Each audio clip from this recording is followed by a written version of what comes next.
जय हिंद दोस्तों आज हम पढ़ेंगे हिस्ट्री के बारे में। हिस्ट्री कहाँ से आई, क्या हुआ, हिस्ट्री कैसे बनी है। तो दोस्तों हिस्ट्री शब्द जो है यूनानी शब्द ग्रीक जिसको बोलते हैं, यूनानी जो है वो ग्रीकों का दिया हुआ है, हिस्टोरिया से लिया गया है, जिसका अर्थ होता है अन्वेषणों से प्राप्त ज्ञान, नॉलेज एक्वायर्ड बाय इन्वेस्टिगेशन।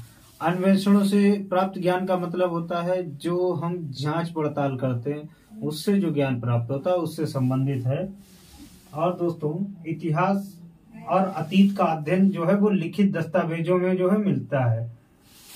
हम लोग इतिहास जो पढ़ते हैं वो लिखित दस्तावेजों में मिलता है। ब्रिटेन के इतिहासकार एडवर्ड हॉलेट कार ने अपनी पुस्तक व्हाट इज हिस्ट्री, इतिहास क्या है में बताया है कि इतिहास अतीत और वर्तमान के बीच का संवाद है। तो जो है इतिहास जो है वो अतीत और वर्तमान के बीच का संवाद है। अब दोस्तों हम देखते हैं इतिहास का विभाजन कैसे किया गया। इतिहास का विभाजन दोस्तों पहले किया गया है प्रागैतिहासिक काल जिसको बोलते हैं प्री हिस्टोरिक एज, दूसरा है अध ऐतिहासिक काल जिसको बोलते हैं प्रोटो हिस्टोरिक एज, तीसरा है ऐतिहासिक काल जिसको बोलते हैं हिस्टोरिक एज। अब इसमें जो है जो हमारा प्रागैतिहासिक काल है, प्री हिस्टोरिक एज है, इसमें जो है पुरातात्विक साक्ष्य मौजूद है, पुरातात्विक साक्ष्य जो है वो मौजूद हैं। अब दोस्तों दूसरे में आते हैं, देखते हैं अध ऐतिहासिक प्रोटो हिस्टोरिक एज में देखते हैं ये जो है पुरातात्विक साक्ष्यों पर निर्भर है, इसकी निर्भरता जो है पुरातात्विक साक्ष्यों पर है। अब ऐतिहासिक काल में आते हैं तो ऐतिहासिक काल में जो है पुरातात्विक साक्ष्य यहाँ भी उपलब्ध हैं। तो दोस्तों पुरातात्विक साक्ष्य यहाँ भी उपलब्ध है, यहाँ भी उपलब्ध है और यहाँ भी पुरातात्विक साक्ष्य जो है उपलब्ध है। अब दोस्तों हम देखते हैं लिखित साक्ष्य का अभाव। यहाँ पर देखिए, यहाँ पर जो लिखित साक्ष्य हैं, जैसे यहाँ पुरातात्विक साक्ष्य मौजूद है ठीक है, लेकिन लिखित साक्ष्य कोई नहीं है। प्रागैतिहासिक काल का कोई लिखित साक्ष्य नहीं है जिस कारण जो है इसको पढ़ा नहीं जा सका है। और इसमें जो है पाषाणकालीन सभ्यता जो है इसी की देन है। प्रागैतिहासिक काल मतलब पाषाण काल जिसको हम लोग बोलते हैं पाषाण काल।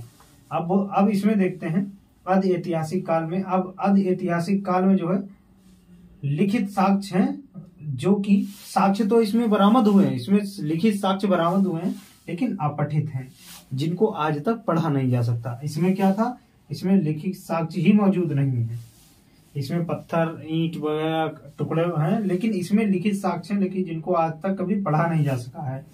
बस सिंधु घाटी सभ्यता जो है वो इसी की देन है। किसकी देन है?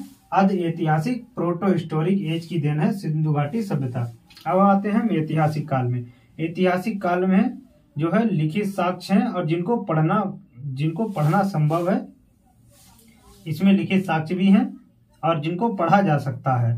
और 6वीं शताब्दी का प्रारंभ जो है वो ऐतिहासिक काल से होता है। अब दोस्तों फिर से देखते हैं हम लोग प्रागैतिहासिक काल, इसके पुरातात्विक साक्ष्य उपलब्ध हैं, लिखित साक्ष्यों का अभाव है। लिखित साक्ष्यों का पुरातात्विक काल में जो है लिखित साक्ष्यों का अभाव है। पाषाणकालीन सभ्यता की देन है। पाषाणकालीन सभ्यता जो है वो प्रागैतिहासिक काल की देन है। अब लिखित साक्ष्य जो है वो अपठित हैं, किसमें? अध ऐतिहासिक काल में लिखित साक्ष्य मौजूद हैं जिनको आज तक नहीं पढ़ा जा सका है और ये सिंधु घाटी सभ्यता की देन है। और हिस्टोरिक एज में देखते हैं, हिस्टोरिक एज में लिखित साक्ष्य मौजूद हैं जिनको पढ़ा भी जा सकता है। ये 6वीं शताब्दी में प्रारंभ हुआ। अब दोस्तों इससे कुछ इंपॉर्टेंट क्वेश्चन निकलते हैं, जैसे व्हाट इज हिस्टोरी पुस्तक किसकी है? तो किसकी है? एडवर्ड हॉलेट कार की। किसकी है? E.H.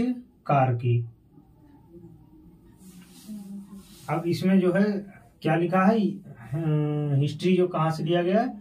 हिस्टोरिया, जो कि ग्रीक शब्द है। कौन सा शब्द है? ग्रीक शब्द है हिस्टोरिया। यूनान की देन, यूनानी सबसे पहले, यूनानी ज्यादातर शब्दों का यूनानी में ही अर्थ होता है। और इसमें लिखा नॉलेज एक्वायर्ड बाय इन्वेस्टिगेशन, इसमें अन्वेषणों से जो है ज्ञान प्राप्त होता है, मतलब जांच पड़ताल से ही ज्ञान प्राप्त होता है इतिहास का। तो दोस्तों मिलते हैं नेक्स्ट वीडियो में, तब तक के लिए जय हिंद, वंदे मातरम। चैनल को सब्सक्राइब करें, वीडियो को लाइक करें।